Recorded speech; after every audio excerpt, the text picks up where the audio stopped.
This podcast is brought to you by Apex Motor Park. Want to get out on your bike this weekend? Head over to Apex Motor Park on Instagram, Twitter and Facebook and visit one of the best tracks in the country. Private hire bookings now being taken. Hello and welcome to episode 14 of the Live Motocross podcast. I'm coming to you from a very random place today. I'm over in the Emerald Isle and joining me, I've managed to rope him into co-hosting a podcast with us this week, is Roger Warren. Hello. Thanks for inviting me. I'm really looking forward to this. We've managed to drag you back on, I know, after a few weeks. I'm much more comfortable asking the questions than answering them, I have to say. I did wonder about that. Yeah, I'm not used to having opinions and things like that, so this is the easy bit. So, seeing as you're our guest co-host this week, would you like to do the honours and intro our podcast guest? Yeah, I actually realised that I've probably known this chap for over 10 years, but I know relatively little about him. So I'm really looking forward to this. This is one of the top pros for a number of years now and a role model to any young motocrosser coming up. He's always been there or thereabouts. So welcome, ladies and gentlemen, to Stuart Edmonds. How you doing? Nice to finally get on a podcast here. So it'll be interesting to see what we got in store for me, especially you, Roger. I know you've got some good questions for me. Well, I did warn you. It's payback time now. I'm looking forward to it. There we go. So I think we'll jump straight into it then. We wanted to get Stuart on the podcast because I think there's quite a lot of stuff, like you said, Roger, that people don't know about him and what it's like growing up in Ireland and racing over here compared to obviously the UK. So first up, Stuart, give us a bit of a rundown on how you got started into the sport and where it all began for you.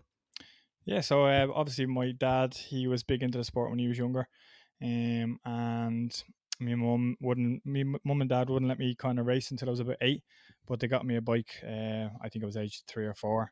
And I suppose ever since I got onto the bike, I haven't looked back and loved the sport, became more passionate about it each day, each week I rode. And one day, my 8th birthday, I come along and I begged to go racing, and they said no. And I didn't know that they had my bike in the back of the van, and they said, "You're going racing this weekend." It was a shock to my system, but since then I haven't really looked back. It's been an unbelievable experience so far, and I'm still just as passionate today as I was back in, I don't know, 30 years ago now, 28 years ago. I was going to say a while ago. It's going a good while now. So I'm 32, and yeah, I'm loving it.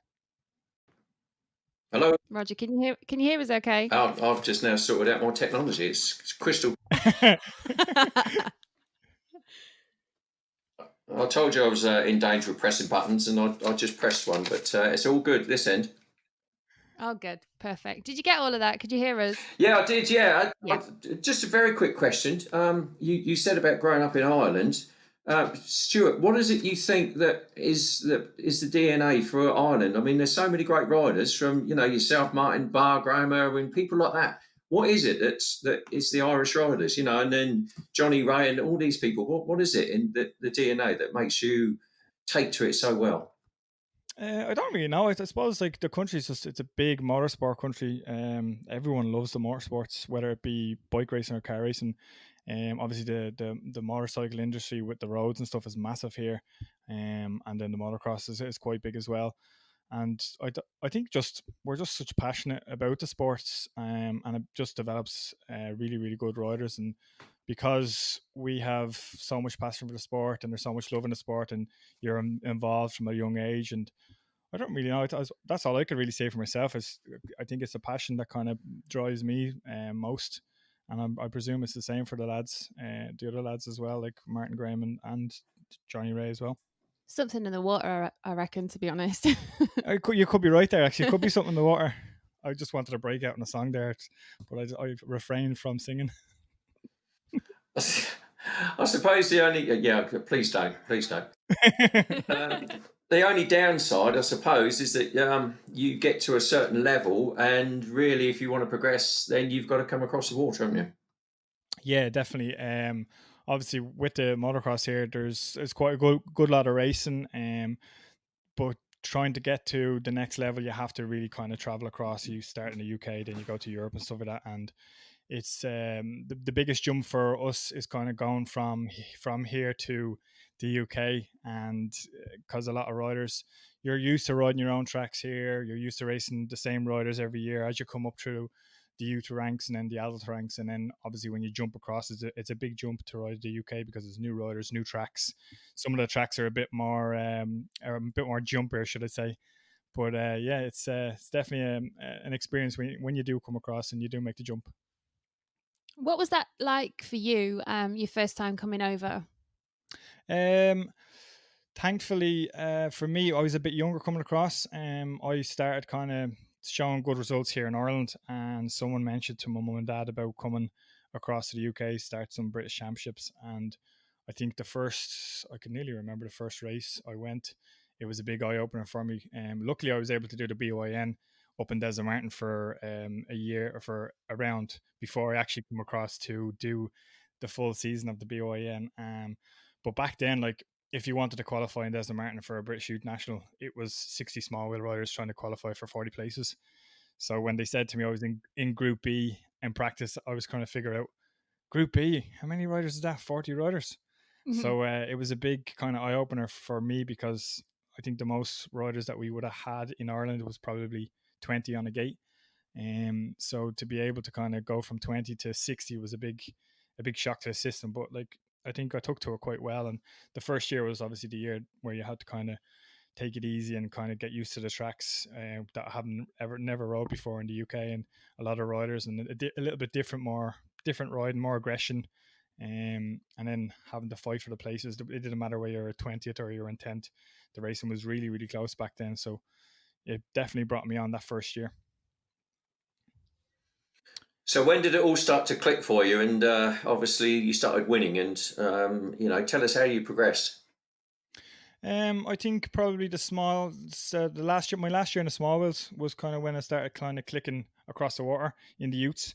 And then I slowly started to climb, but I didn't actually really kind of get any decent results regarding, like, I've won one round at Poolsworth, one race, and that got me a decent overall in the small wheels. And then it was more so the adult ranks when I really kind of started stepping up, when I started figuring out how you trained and that type of stuff. Like when we were here in Ireland, there wasn't a lot of coaches at the time, and there was kind of, you had the odd training school that was organised by a club, or I had Rob Herring come across to train me, and then you had some local riders back home would train, like Adam Lyons, Gordon Crockard, Mark Farley, David Coates, a lot of the riders that were racing at the time.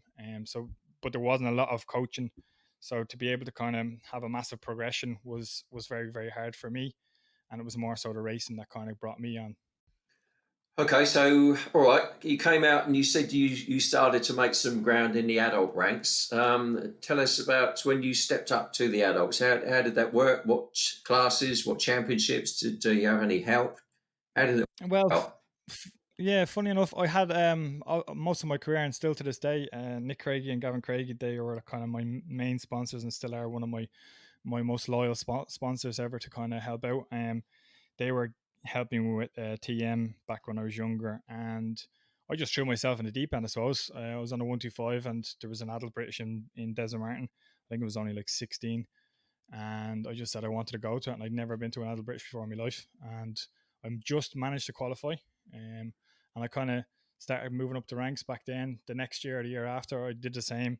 There was the GP in Desert Martin. I'd done the exact same thing, threw myself into the deep end there, and I just kept giving myself big goals, and I think the bigger the race was, the more I started to come on, and the better I started racing, and then as I started doing more frequent British Championships, I started kind of jumping up each year. And it wasn't until about 2011, I think it was.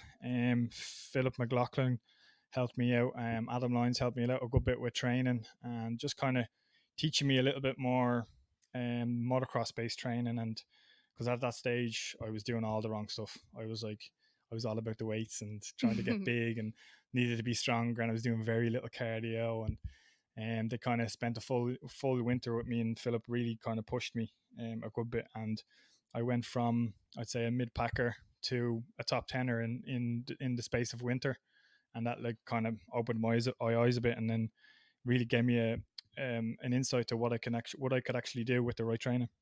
So do you think that actually, in a weird way, sort of coming on later in your career helped you? Because I've seen so many schoolboy superstars who have won everything in schoolboys. They come into adults, turn up at a British Championship round, and from winning everything, suddenly they're finishing 20th and they can't cope with it. Where you've actually sort of come at it from the other way. You've got better as you've got older. Yeah, definitely. I was always one for. I wanted to create, I would say, a goal, and I was always one for chasing a goal. And it didn't matter if I was in a race and I was last.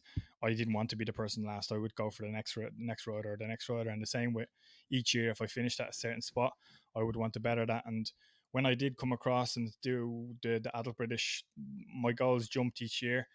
And when I done that, like after doing the training, I started to realize like, okay, there's a big difference here in what I was doing before and what I'm doing now. And I just never let myself kind of get, I suppose, phased of, even if it was expecting to finish a top 10 and I was finishing 15th or 20th, I would always make sure my goals were kind of in sight and I was able to kind of push towards them. And I still do that to this day. And even when I go to a GP or a British Championship, I'll aim for a goal. Nations, I aim for a goal, and I make sure I achieve that goal, or even get close to it. Do you think that's why you've got such loyal sponsors? Because they know that you're putting everything into it all the time? Yeah, I'd say so. They see the passion. Like anyone that works with me, they see how hard I work. A lot of people that work with me behind closed doors or are very close to me. They see the hardship that I go through. They understand that it's not what it looks like. It's hard work. Like I do everything I can with all the help that I can with my family. I do it all myself. I do all it with my sponsors alongside, and I still work very very hard behind closed doors. And I think when people come close to me and they actually see the effort that I put in, it creates a bit of a drive for them to kind of want me to do better. So that's probably why they want to stick around rather than walk away, I suppose. Yeah, because I've heard some horror stories on some riders who just take from sponsors and give nothing back and are very disrespectful and it just makes you wonder why sometimes these guys help people out because sometimes it's just they don't get anything back. So from you, they're obviously getting feedback and not gratitude's the wrong word, but you obviously are very grateful for the help. Yeah, definitely. I'm always grateful. As I say to anyone that wants to kind of help out, it doesn't matter whether you're giving me £5 or you're giving me a free helmet. The amount of gratitude is the exact same. I can still put every bit of effort into what you're helping me out with. And it's the most important to me is trying to hold a relationship, even if they do decide to step away. I'm not the type of person to kind of walk away and not talk to them. I want to try hold a relationship. I want to create a good relationship or a friendship between all my sponsors so that they do know, like later in life, if they have a kid, that they can come to me and they can say, look, would you be able to coach him, or would you be able to do this? He wants to get into the bike. So it's a big roundabout, and sometimes if you step off a roundabout like that and you're not expecting to give anything back, you'll no longer be allowed to get onto a train or a roundabout, and people just they'll stop looking after you and they'll start seeing a different side to you. And Do you, I'm not that type of person.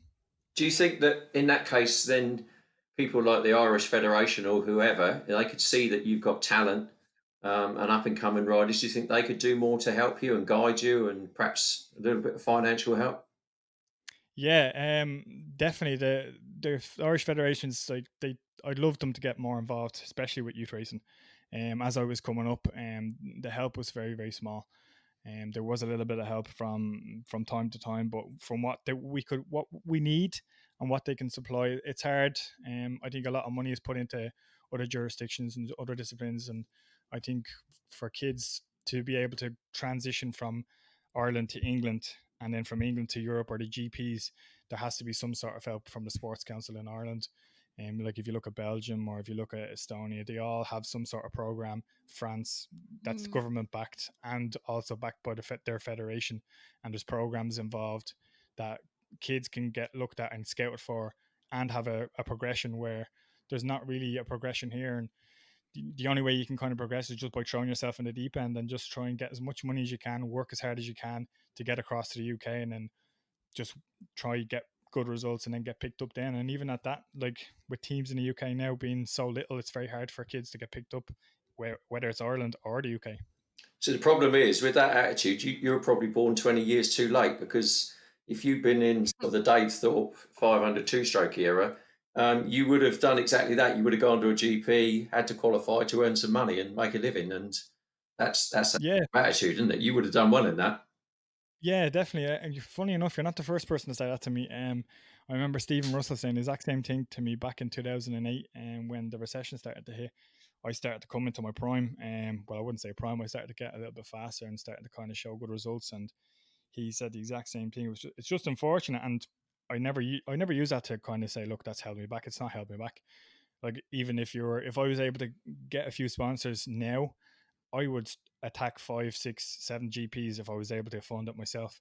Each year I try to budget some sort of GP into my season, and if I can't get the money, I don't do it. If I can get the money to do it, I'll do it. I always throw myself into the deep end that way.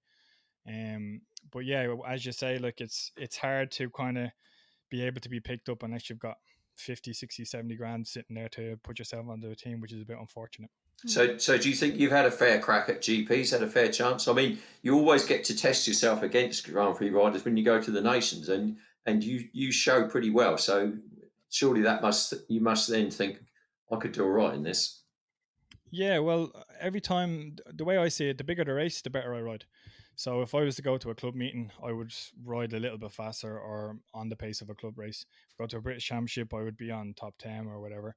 I'm capable of top three, but if I was to go to a GP, I would beat some riders that would normally be just the same speed as me or faster, or same with the nations. I always found that my pace would kind of pick up a lot compared to like weeks beforehand at a British Championship. And everyone would say to me, they were like, why can you do this at the nations and you can't do it at a British Championship? Which still to this day kind of phases me a little bit, but I don't know, I think I rise to the occasion. I wouldn't say I got a fair shot at the GPs. I would love to be able to kind of put a full season of GPs in, but I suppose that's every kid's dream. I'm fortunate to be able to kind of, I've been able to ride for my country. I've rode a few GPs over the years.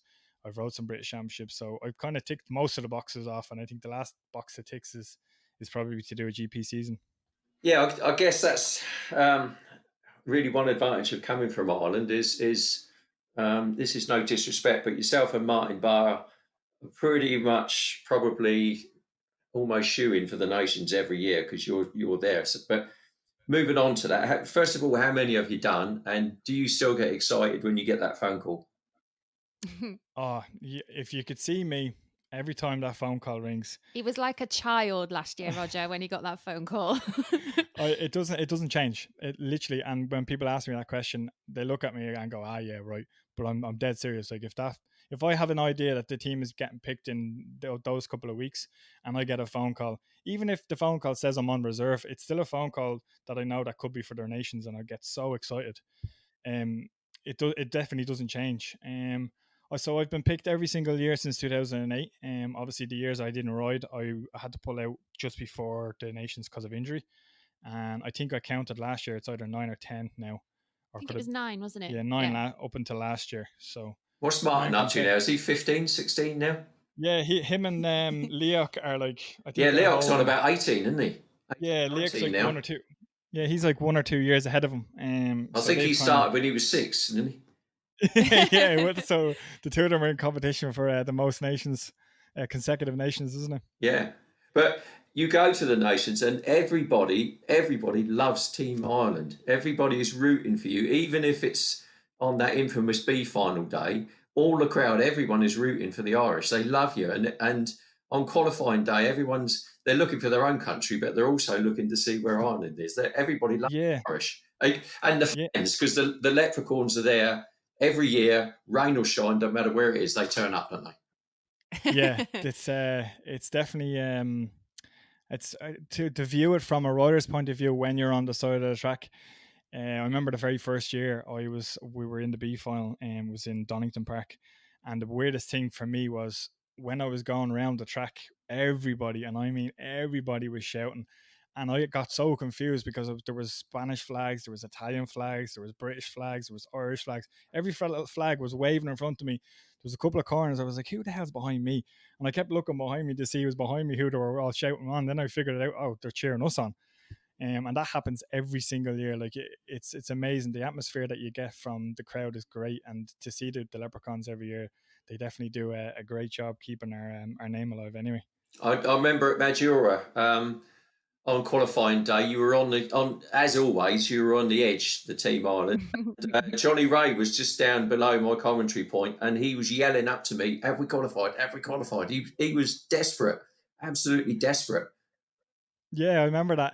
That was an interesting race. I think I couldn't remember. It was the qualifying race. Now the B final, I fell off on the last or the very first corner. I was caught in a pile up and I was stuck in third gear. So yeah, I was going from last up to I think it was a seventh or eighth or something like that. And I remember I just kept seeing the team need another place, need another place, need another place. Now lucky for me, there wasn't a big long start straight in that one. But we managed to just about get it because it was a Jacobi took himself out in the last corner, so we were level on That's points. it. I remember. Yeah, Yeah, we were exactly. level on points up until the last lap. And we needed one more point, and we would have took him. And then sure, that was it. He took himself out. Yeah, because it took a while for the electronic timing to calculate who'd gone through and catching up, and sort of everyone was just waiting on that one to see if you got through. But Yeah, that was an interesting race for sure. you must have a real collection of race kit and painted helmets from that event. Yeah, I've got an amazing kit. I can't wait to be able to kind of get a room and stick them all up. Obviously the Majora helmet got stolen on me. If Oh, anyone that's has that, right. like, I remember. Yeah, yeah, you had all the kit in it, didn't you, on the Saturday? yeah. We had my helmet. It was just my helmet and a few other bits and bobs nicked. Yeah, I did And feel there was guilty about that. I wish I hadn't done that. oh, yeah. So if anyone has the helmet there, you may send it back there. I promise I won't tell on you. It's Yeah, pride of place in your studio now, Roger, is it? yeah. I'll send it back anonymously. Yeah, Send it back to me and I'll sign it and I'll send it back across there. I do remember that one because you were distraught. I remember talking to you. Oh, I was fuming. I was absolutely fuming because I'd literally walked back and I'd like 15 minutes before I was going out and I could not find my helmet anywhere. Not good at all. So what would you say, speaking of nations, would be your kind of favorite memory across the years? Um, I don't really know, to be honest, actually. Have you not got like one nation that really stands out for you? Yeah, well, the Majora one was it was cool. Hmm. Obviously, all the nations that we qualified straight through was really really good. Hmm. St. John de Angelo, that was probably my best nations ever to date. I was lucky enough to Nick Craigie and Gavin Craigie was able to speak to the TM factory and organise me a factory 250 F2 ride Hmm. for the weekend. And probably my best memory from that weekend was passing Dean Wilson on his Pro Circuit KX 250 Hmm. up a hill. And I thought this was amazing because I knew I was at least double the weight of him. And I thought this was my best thing ever. So I passed him up the hill and I managed to finish 8th overall in the nations in the MX2 category. So that was probably my claim to fame for the nations. That 250 TM though, Bernardini proves that thing was a rocket ship, wasn't it? Yeah, that Bernardini engine came out like 2 years later, but the one that I rode was the next one before that, and I thought that was a rocket ship compared to what I was riding all year. And it was great. I was getting over jumps so easy, and then I seen Bernardini's one, and that thing coming out of the gate was unreal, absolutely unreal. Yeah, because I mean, since he came off of that, he's done nothing. So it showed. But tell us, you say the Craigies obviously they support you with TM and everything. How did you feel riding a TM? Did you feel a disadvantage or an advantage because you were sort of the sole rider and were getting all the attention? How did you feel riding that? Because it's different, isn't it? No doubt about it. It's different. Yeah, it's definitely different because there's not a lot of them out there. The funny part of it was, I suppose I got a little bit more attention because not a lot of people seen them. And obviously I was like one of the main riders riding for TM at the time in the UK. But the help that I was getting from the Craigies was an amazing bit of help. And probably the worst part about TM was everybody slagging me off, saying, "Oh, the TM this, TM that, or whatever." That was probably the worst thing about it. But the results that I've gotten on the TM was amazing, and the bikes were always great. They suited me, and and I had the power. We never had to put a lot of money into the bikes to be able to make them go fast. So that it was always a bike that was well suited to me, and I always liked it from a young age. And I think more so, I was afraid to kind of leave, because they were giving me good deals. The bikes were good, and each year I was getting better and better and better. And then eventually we managed to get a team deal, and kind of we went from there. Then really. Yeah, because Sean Simpson couldn't get on with it, could he, when he rode it? Yeah, he had a couple of issues at the start of the year, wasn't it? He had to leave halfway through. I Yeah. can't remember what actually happened. Yeah, it's a shame. It's because they're a lovely looking bike, but yeah, fantastic. But so the nations, do you think it'll happen this year? What do you think? Do you know what? We've been talking in the house quite a bit about this the Mm. last couple of days, and I don't know. I think personally, people have been asking me about racing, and I think what's happened this year, I think everything should be cancelled. GPs, I think everything should be cancelled because there's so many people off bikes for so long, and there's races getting cancelled and there's getting rescheduled, and I think it's really really messy. For them to run the GPs and to run a nations like so early in the GP season, I think it's wrong. But whether it'll run or not, I don't know. It depends on France, really, I suppose. And then people traveling, will everybody be allowed travel, and will it be as easy as everyone's thinking? Well, look, I've been signed up, so I'm desperate for it to happen. And funny, I'm actually looking at a picture of the 2015 race now, and Yeah, you see that bank of spectators and how close they're stood to each other. yeah, I loved Arne in 2015. Absolutely loved it. That was probably the best thing coming around that start straight when you come to the first corner to all the spectators, and all you hear nothing, and then you just hear the massive crowd of cheer, and you're like, oh. The first time I went up Star Straight, I was like, "Wow, that's a bit much." And then you jump It's down the hill into the valley, into towards the spectators, don't you? Yeah, it's an amazing track. I really like that track. So yeah, it'd be interesting to see. I don't know. Like it'd be nice to have nations. It'd be nice. It'd be someone to look forward to. But I think the way things are going, I don't really know, to be honest. No, because I've heard that there's a few federations who have already publicly said they wouldn't send a team, but they're Yeah, Mm. combining it with the GP and all sorts of stuff. So I don't know. In front seemed well. You spoke to David Longo a couple of weeks ago, and Yeah, we he did. seemed Yeah. quite keen, didn't he? Yeah, he seemed pretty positive that it's going to go ahead. But like we say, that was going to be one of my next questions is if the amount of teams start pulling out with sending sending a team for their country, how is that going to work? Because surely you need X amount to run. Well, you It's difficult, isn't it? but I don't know how that would work. I mean, Mm. they said if they ran it as a GP, then obviously that would be effectively two races within one. So that could work, and you could score the nations at the same time as a GP race. Yeah. But it's not just that; it's the quarantine thing. Is that going to stop Yeah. flying in from around the world? Because unless teams can fly, it's not going to happen. That's for sure. Mm. What are the Americans going to do? It's in the middle of their nationals. So are they going to send a team or any riders want to come across? Unlikely. There's one reason I agree with what you're saying, Stu, is that you're probably better off saying cancel 2020, but the same as everybody else. On the other hand, I'd be desperate to see that and desperate to yeah, get back out there. So I don't know. With your sensible head on, you'd say don't do it, but with your passionate head on, then you'd be trying everything you could to run the event. yeah. Well, I only heard the other day what you were saying about classing the nations as a GP point scoring as well. That's a bit unfair for the riders because there's some teams would have 4 or 5 possible candidates of riding uh, the nations and race the GPs. So what if there's only 3 riders going to go? The other 2 riders are going to miss out on a point scoring. So that's not really going to be fair on a lot of the riders that don't get picked for the team. If you were to think of it that way as well. And the nations as well. It's about the lesser teams. I mean, we due respect, we love seeing the Greeks and the Thai riders and people like that coming across, and that's what makes the nations. It's not all about the big hitters. It's about everyone coming together, and how would they integrate them into a GP? I'm not sure. Yeah, exactly. Yeah, so that would be an interesting one how they would sort that out, I suppose. What about the British? How do you see that going? Same sort of thing. I think at this stage now, I obviously I would love for the British to be on, but I think now this is myself talking. I've not been out on a bike since the start of lockdown, so that's what is it now, 14 weeks or something. Yeah. So, and I haven't touched a bike. The only bit of, I suppose, extreme riding I've gotten is a mountain bike. I've been flat out mountain biking.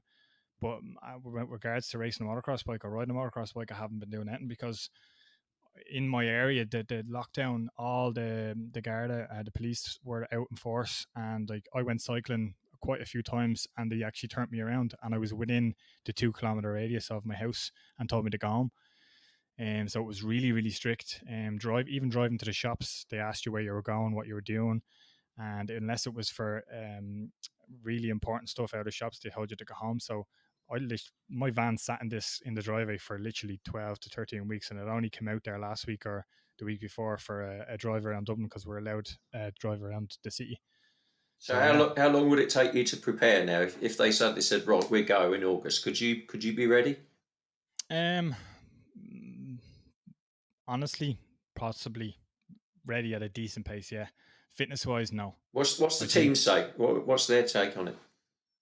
we haven't really spoken much. I think Dylan he said like he would like a bit more feedback from ACU, I suppose, regarding when the dates are. And I think if you give all the riders, give us all kind of something to look forward to. So say if they were to say 20th of August, we're going to start the next round. And then that would give everyone a kind of a goal to aim for. And then if they can't run the 20th of August, to reschedule it or cancel, well, then that would kind of bring things to light a bit more. But we haven't really spoke much. I think everyone's kind of just been doing their own stuff, doing their training, doing what they could to kind of stay sane, I suppose. But with regards to me getting fit for August, I think it'll be very slim because it takes me a good 2 months after like winter. Like this is effectively a winter training. The only difference is I've been able to cycle every day in the sun. So when you get back on the bike, it takes me a good month and a bit to kind of get back bike fitness. That's riding every weekend. So yeah, it would be. It's definitely going to be tough, and obviously I'm not the only one in this boat. There's quite a few riders. There's other riders that have been lucky. They have their own tracks out the back or close to them that they've been able to get out. But for me, it's been unfortunate for me. I don't have those luxuries. So how's that going to leave you looking next year? Because you're with a good team, who I'm sure you probably would like to stay with again. But how does that leave you? Because you're going to have very few, if any, results to negotiate on. How's that going to work? Yeah, I think I'm just gonna have to ring Dylan and give him a very pretty please. Can we stay on for 2021? Beg, beg. That Yeah, works. and beg, literally beg, and I don't even know if he's gonna run for next year. Like, obviously, it's been hard for the likes of them and sponsors as well. Like, not a lot of people think of the businesses that support us as a team. So, Apico Factory Racing, they would have had to stop during the lockdown. A lot of big businesses that sponsor me would have had to stop during the lockdown. So, you have to be kind of you have to be you have to realize that they could be struggling too, and things could be a little bit harder for next year. And I think not a lot of people look at that when, from a rider's point of view, when there's people when we're relying on sponsors and teams to look after us and get us going. If they're struggling, then we struggle too. So we have to kind of watch out for next year, I suppose, and kind of look out for everyone. That's that's probably something that us general riders and public don't understand. Is you being a pro, you get to this time of year, maybe a little bit later, um, then you've got to start thinking about next year, and that must be awful. With Yeah, your future sort of, you don't know what's going to happen. Are Yeah. you going to be still riding next year? Are you going to be earning any money? That must play on your mind. Must be horrible. yeah, it's definitely nerve wracking. Don't get me wrong.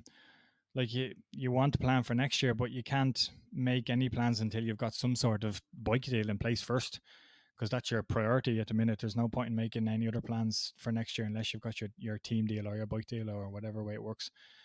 So this time of year, covering right up to August, September is kind of the pinnacle for us to kind of stress. And you might get most riders will be extra grumpy because they're not organized for the next year. And yeah, it's a stress for me really.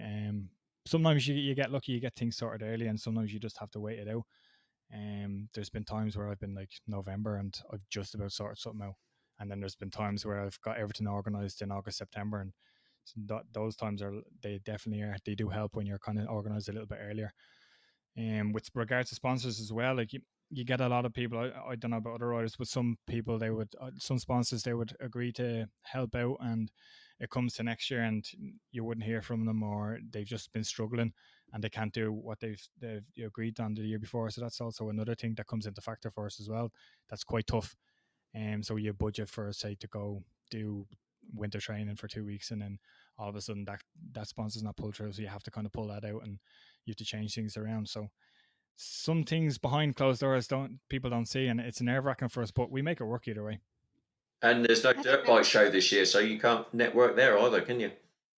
Yeah, I've seen that was cancelled, didn't it? yeah, I was just going to bring that up actually, because we've put something out on Live Motocross this morning. Do you think that's going to sort of roll out? Because obviously, Motorcycle Live is now being cancelled. You've got Dirt Bike Show now cancelled.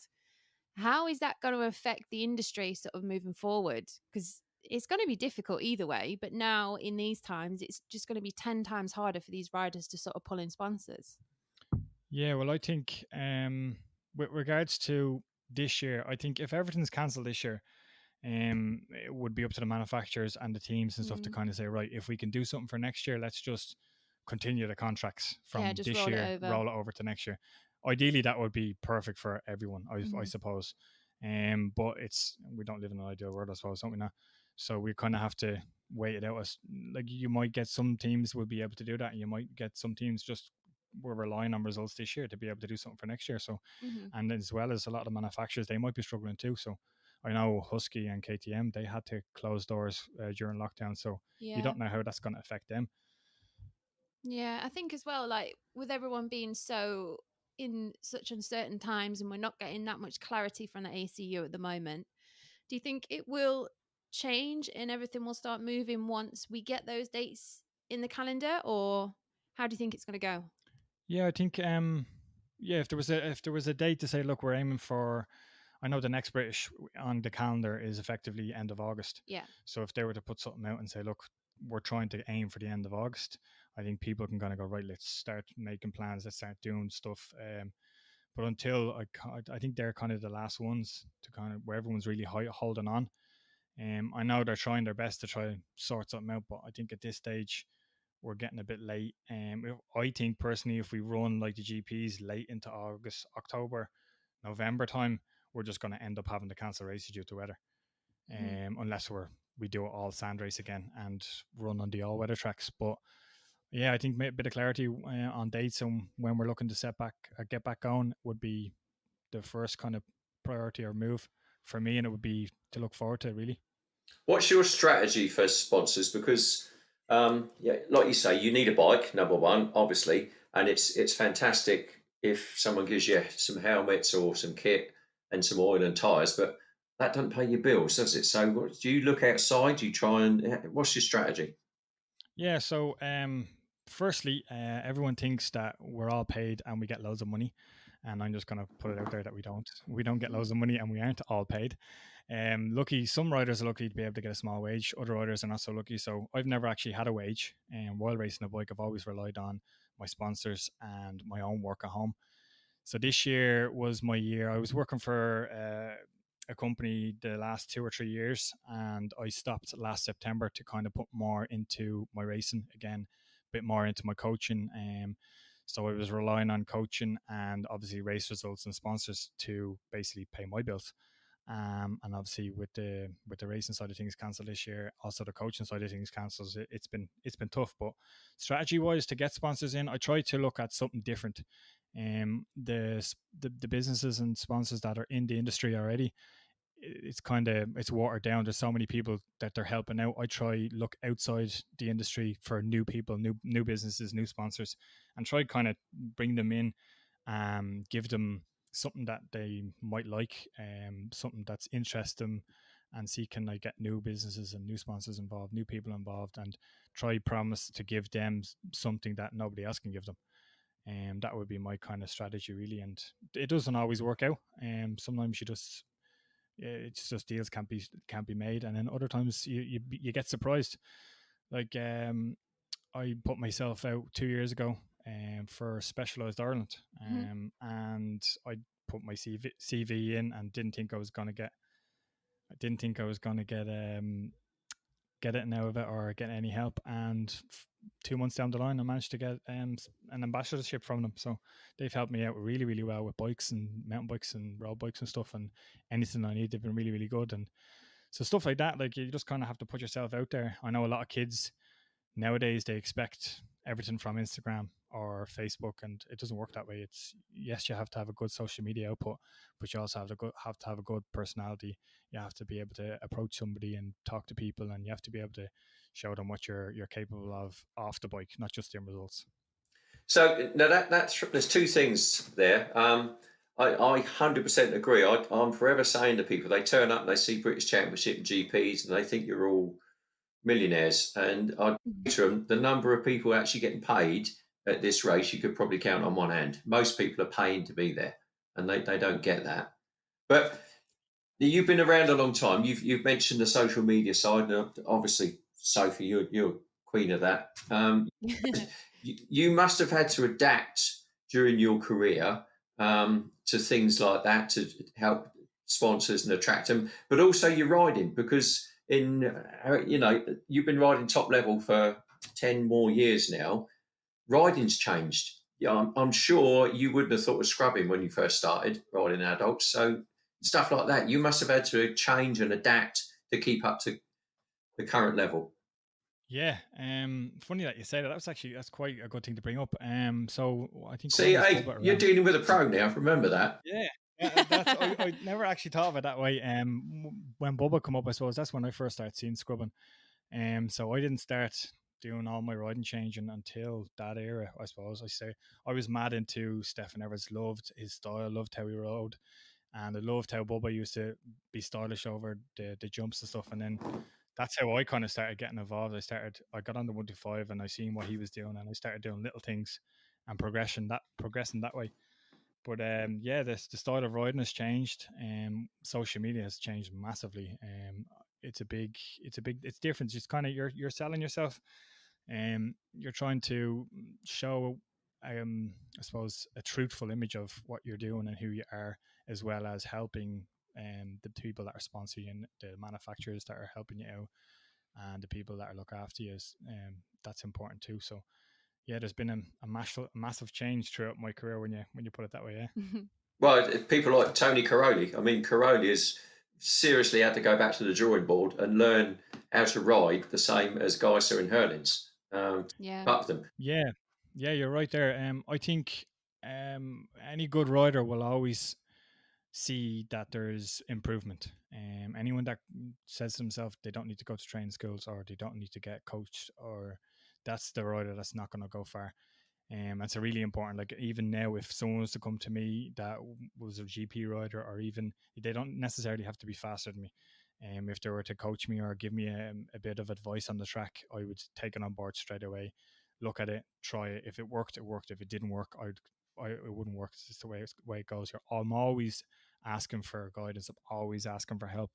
So yeah, it's important. Like you see, Caroli, he's upped his game a little bit when Hurlins and guys that came along with their aggression, and you can see it starting to come out of Crowley now again as well, because he's kind of come up through the Everts era where it was all about smoothness and style and endurance in the race.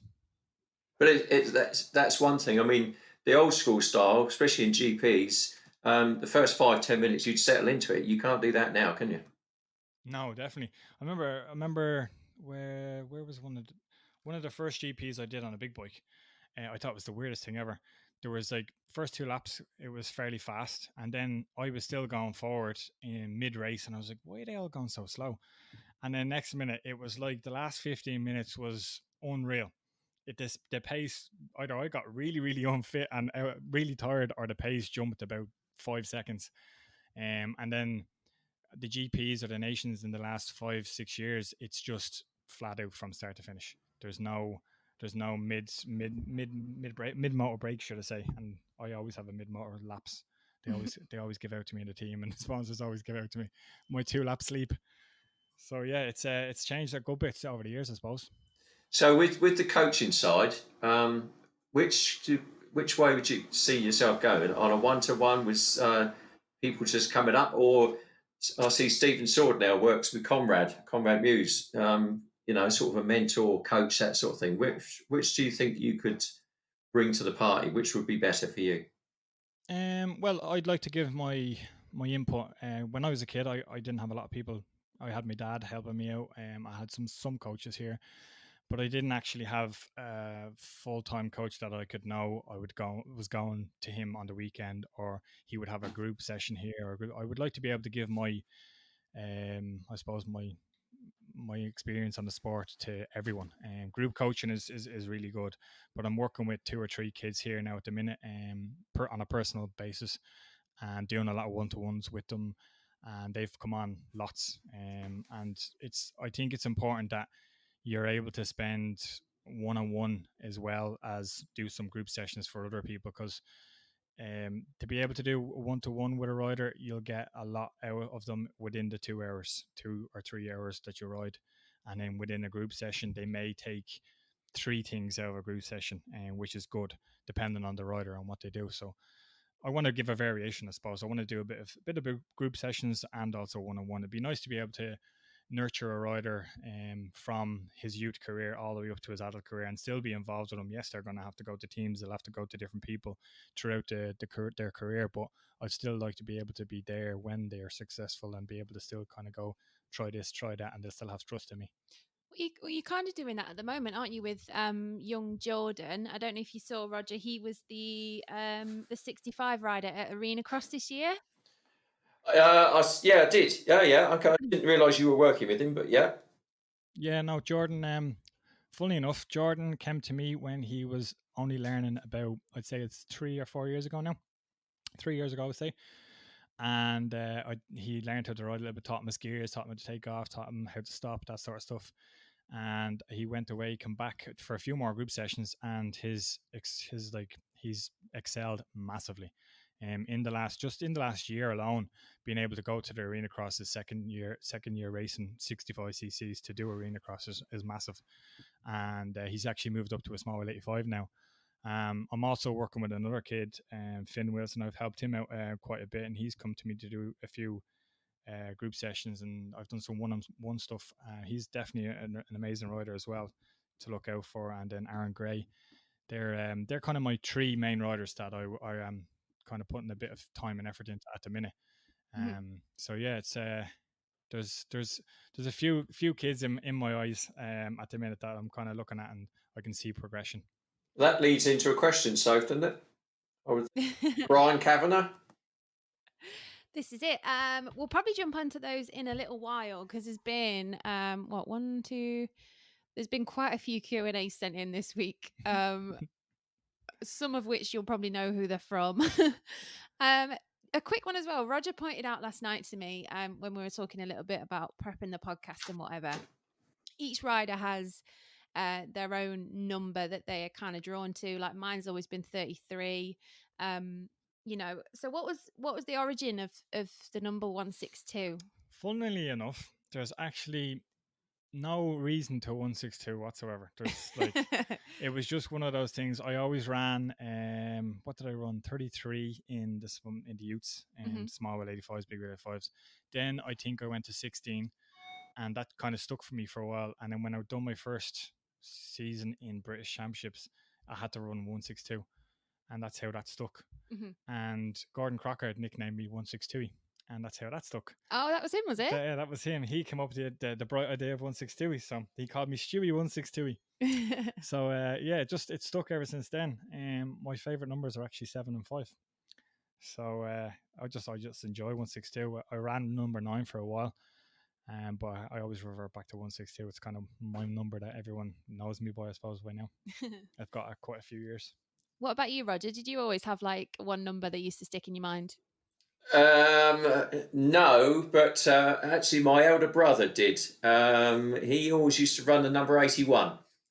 For no particular reason. I think other than I think he won his first race with that number. And he used to have a standard number. I didn't. I was just pleased to get in the race at all, really. It's mad how the numbers stick. The only time I had a number was when I was sidecars, and you obviously had your national number. We had number 11. I was always quite pleased with that one. Legs 11. Same when you're upside down as well, so that was okay.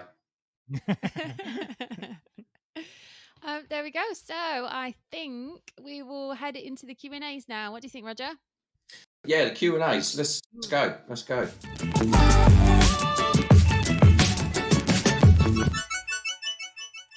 Right then. So, first question sent in by Brian Kavanagh. He says, "Hi Stuart, would you have any advice for a 12-year-old who is starting motocross?" Regards to riding a bike, I think the most important thing when you're starting motocross is just to enjoy it. Learn about the sport, get your passion. Obviously, go to a coach and learn some basics. That's the most important part. But I think once you're enjoying the sport, you'll last for years, and that's probably the biggest best advice I could give. Mm-hmm. Do you know what? I get asked that quite a bit, and I say the same thing. People they have the kids, and you see them, and I say to them, if you've got a few £100 to spare, rather than make the bike go faster, get some coaching because you will Yeah, Yeah, 2 seconds a lap quicker coaching, and you won't by making the bike go faster. But yeah, very few actually follow that through because it's sexier to go and buy maybe a fancy head or cylinder porting or something like that, make it go extend faster. Um, extended swinging arms. yeah, for sure. And that's it, and or buy the latest kit. But actually, if you had some coaching, you'd see a noticeable improvement. But that's not sexy. But I would say that 100%, and I'd recommend anybody go and do that. Yeah, if you get a good coach, just the basics is the most important. Like it's unreal how you can make a difference in a rider by just coaching simple basics for one day. Like I still do all my advanced riders now. They hate it, and I can see that they hate it. But then at the end of the hour or 2 hours that we do the basics, they see an improvement, and they're kind of going, "Yeah, he's right." And I'm like, "Yeah, no, this is why I coach." Do you know what? Can I be a bit controversial here? Go on then. I would strongly recommend maybe not 12, but if you've got a kid who's 6, 7, 8, something like that, I would strongly recommend you start off in trials, schoolboard trials, Yeah, because ac- it's that's good it's a advice. safe environment. It's really friendly. You get to ride your bike all day long, and you learn the basics of controlling a motorbike. You learn throttle control. You learn clutch control. You learn how to brake properly. Get that Did you sorted. Then, when you get to 12, 13, 14, go into motocross and go fast. All the top enduro riders, the best riders in the world, all started in trials. come here? Have you ever seen People like a that, motocross? You there? unbelievable. Have you ever seen a motocross rider doing his first trials? It's hideous, isn't it? Oh, stop! It's definitely entertaining. But you look how fast the trials riders can go. The Jarvises, the Johnny Walkers, people like that. Unbelievable. But I say controversial, but I would always, if it was mine, I would always start. I did with my son, started him off in trials because you learn the basics. You learn how to ride a motorbike Yeah, no, I'd agree to to that go too. fast. Yeah, So next one, Callum Swan. We all know Swanee, let's face it. How do you feel about having so much time away from the bike without it being time off due to an injury? So we've never really experienced anything like this before, have we? yeah, no, that I think that's an interesting question because yeah, usually when you're having time off the bike, it's either winter time and you're having a month or two off, and then you're back riding. But yeah, to be in the summertime and not riding your bike, that's it. To be honest, for the first few weeks, it's been nice. It was nice to be able to actually just train, go cycling, recover, and eat what you need to eat, and then go cycling and recover. It's really nice to experience that for a few weeks. But then the moto people and they started putting up videos and they started kind of getting to me a little bit. So it's frustrating at the minute now and not being able to ride my bike. But yeah, it was. I have to say it was kind of enjoyable the first few weeks and not have to ride due to not due to being out of because of injury. So yeah, it was enjoyable but frustrating at the same time. Mhm. How are you fitness wise? Because you've had a lot longer to get fit. You've obviously had time to recover from any injuries that were hanging over or whatever. Where are you fitness wise? Well, I would say I'm fairly fit. now on a bicycle. There's every time I see somebody that hasn't seen me in a while, they just compliment me on how much weight I've lost. Now sometimes I do be worried because I don't want to look like I'm a skinny skeleton. So I suppose it's working cardiovascular wise, but I've also lost a lot of strength. And you can only do so much out your back garden with regards to no weights and stuff. So I've been kind of trying to keep up on that, but I definitely have lost a bit of strength. And you do need a bit of strength when you're dragging a 450 around. But definitely, I'm a lot fitter than I have ever been with regards to a bicycle. So, next one from Alex Panda 37 on Instagram. Why do you do Western Beach Race? Um, I've always wanted to do Western Beach Race for years. I just never got around to doing it. And then Dylan asked me, and Anna asked me from Apico to do it last year. It's a race that it's a challenge, and like I said earlier on, I love challenging myself, especially when it comes to riding a bike. And funny enough, I've wanted to do Erzberg, I've wanted to do Romaniacs, and so I'm kind of starting at the bottom, doing a bit of Western Beach Race. I always found that I'm more of an endurance rider. So in the longer races, I found I come on a good bit at the end of the race. And I thought I would do well in Western, and I wanted to kind of throw myself in the deep end to see where I could finish. And yeah, I mainly do it for the challenge. So it's not that you can earn a few bob then. No, definitely not because I earn a few bob. Yeah, definitely not because of that. It's a great race. As Sophie knows, I was lucky enough to work there last year, and I hadn't been for about 20 years. I could not believe the amount Yeah, of it people was there. unreal last year, wasn't it?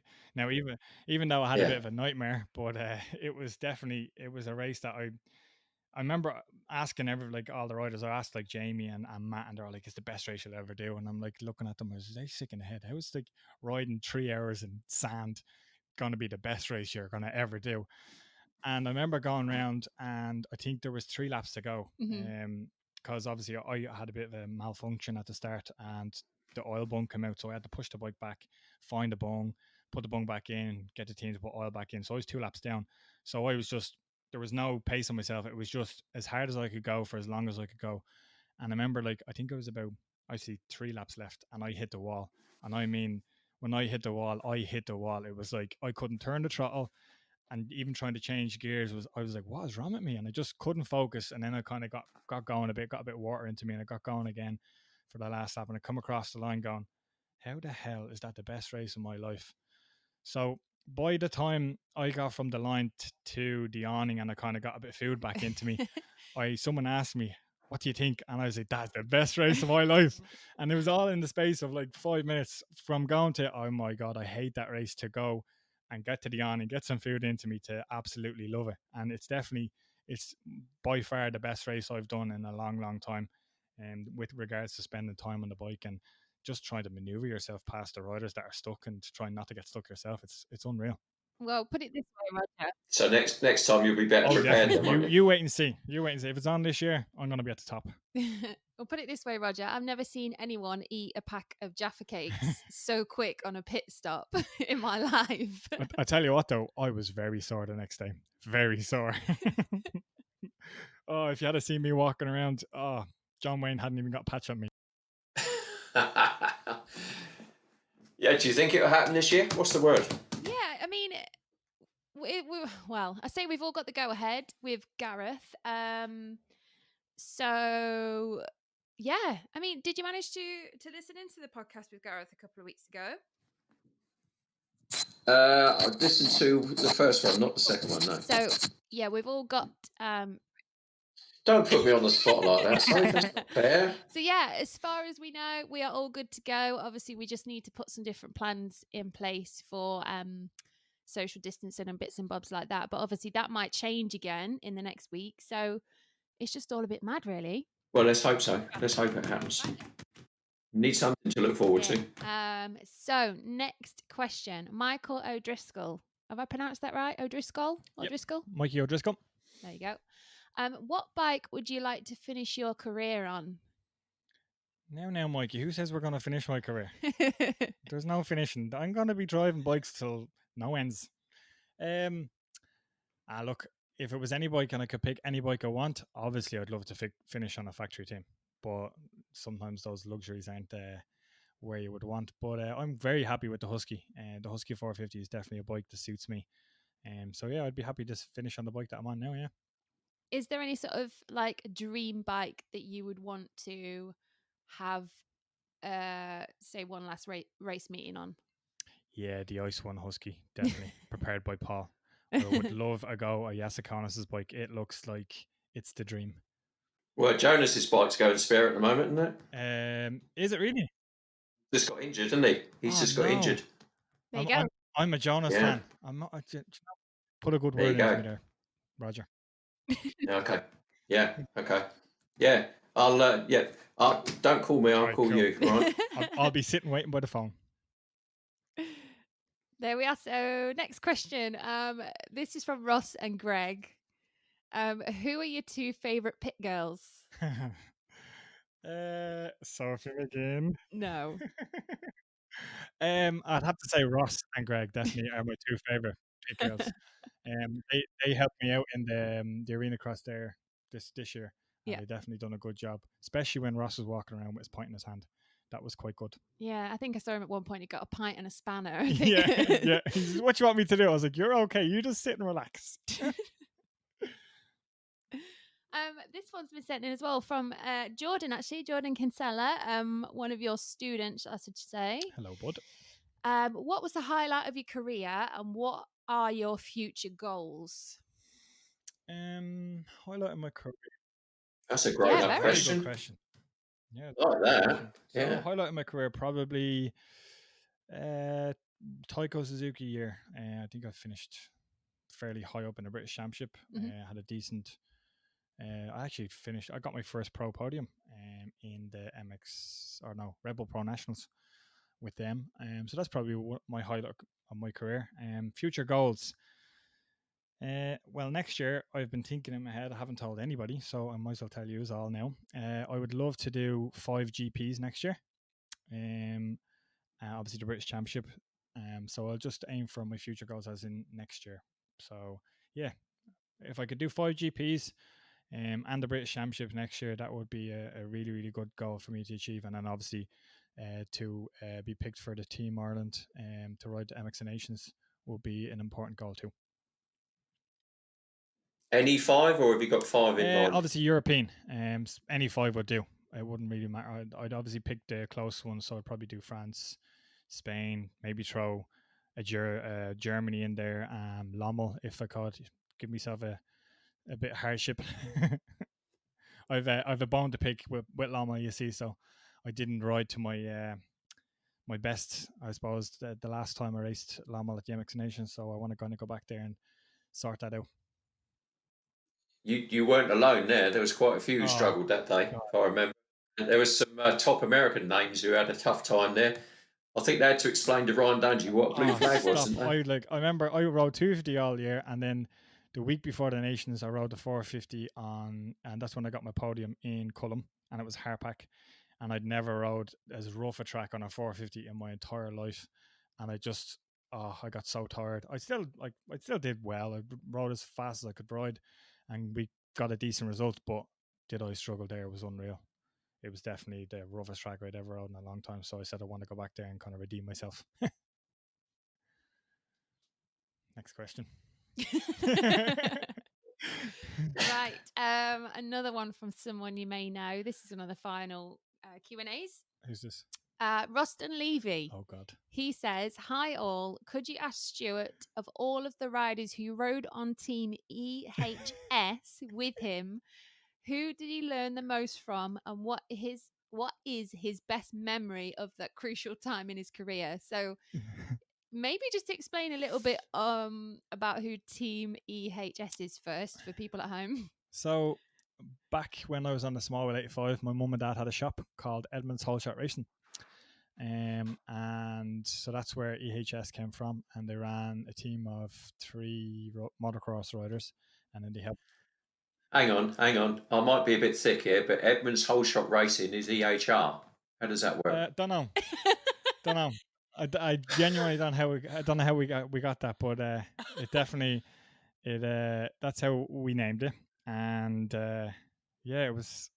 I remember 2 riders, distinctive 2 riders. We had 3 motocross riders, and my dad helped out a mountain biker, gave him a bit of gear. And the two motocross riders would have been me and Dylan Lanny, but I can't quite remember this other rider. It may have been that fella that put the question. I don't know. But distinctively, the thing that I remember one day is at Gormanstown. It's a track over here on a Wednesday night practice. I used to teach. I was on an 85, and this other rider, possibly Ross, might have been in his name. He used to try bully me on the track, and while I was on an 85, he was on a 125. I quite frequently put him over the berm, and he used to hate it. And then it got to a stage where he couldn't catch me on the 85, and then he had to be nice to me from then on. So that might have answered his question. But yeah, no, my mum and dad opened a shop years ago. Unfortunately, had to close it down due to it getting robbed so much, and it just put them in debt from the amount of stock that was robbed. But yeah, we had a shop, and that's how Team EHR came from. There we go. So I think that probably rounds up the Q&A questions. Roger, do you want to throw in any sly questions while we're at it? Yeah, just okay. First of all, do you ever see yourself coming down to Farley Castle with us and having a go at the vets donations? Oh, I'd love to. I would love to do it. He's getting old enough now, I guess. You don't. Honestly, you don't have to be now. There's some of the current guys are coming down there and doing really really well now and riding the bikes. But guys are there riding bikes that are older than them now. No, I definitely loved it. Surreal. I'd love it. Yeah, it's surreal. You know, I'm an avid two-stroke fan. I love the two strokes. My dad had a Husqvarna. I don't know. Is it? I could be. It's a 500. It was a 500. Yes. Last year, the year before, and we were going to ride that in it, but I think something clashed or I couldn't make it. But yeah, I'd definitely love to do that. I'd love to. Anything that I could ride, I would be all over that. 100%. You talk to Gordy Crockard. When he rides it there. I mean, last year this just shows the esteem that event is held in. Gordon Crockard, who is now head honcho for Honda at GPs now, he actually rode at Farley Castle instead of going to one of the GPs.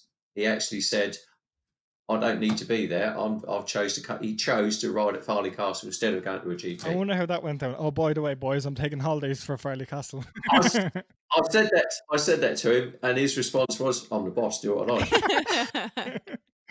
Which I thought was brilliant. I love that. Oh, great. Me and Gordy had some amazing chats on the way back from Nations many a times.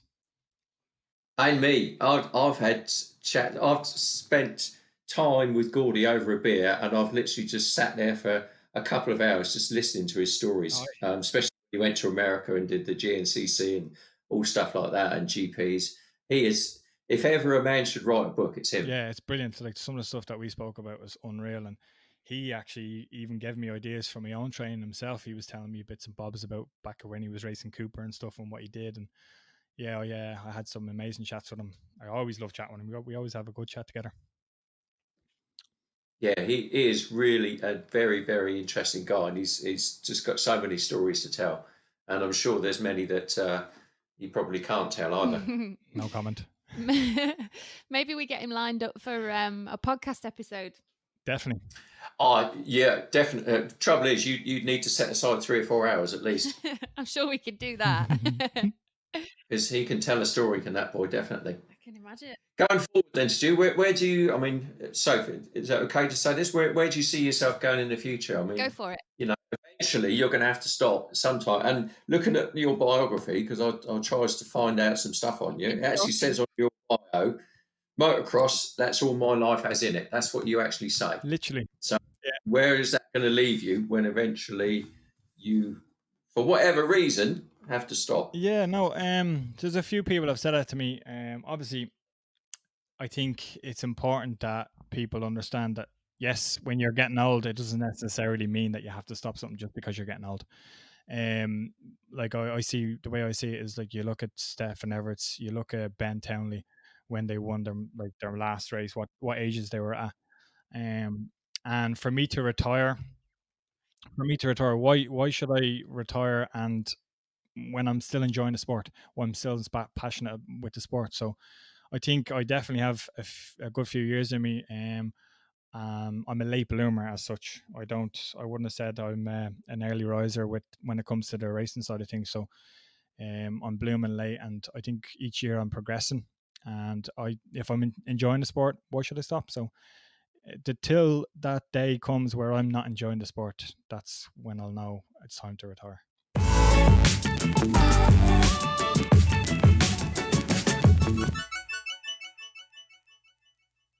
So it looks like we've lost Roger completely. His internet has actually pooed its pants. So we're going to finish off the last part of the podcast ourselves, which is the quick fire round.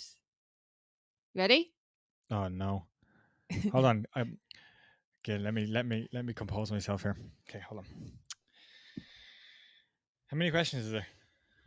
Well, I can't tell you that Oh, damn. Right. Okay, go. because you're not allowed to know. Am I just gonna give like a yes or no answer, or First answer that pops into your head. Ready?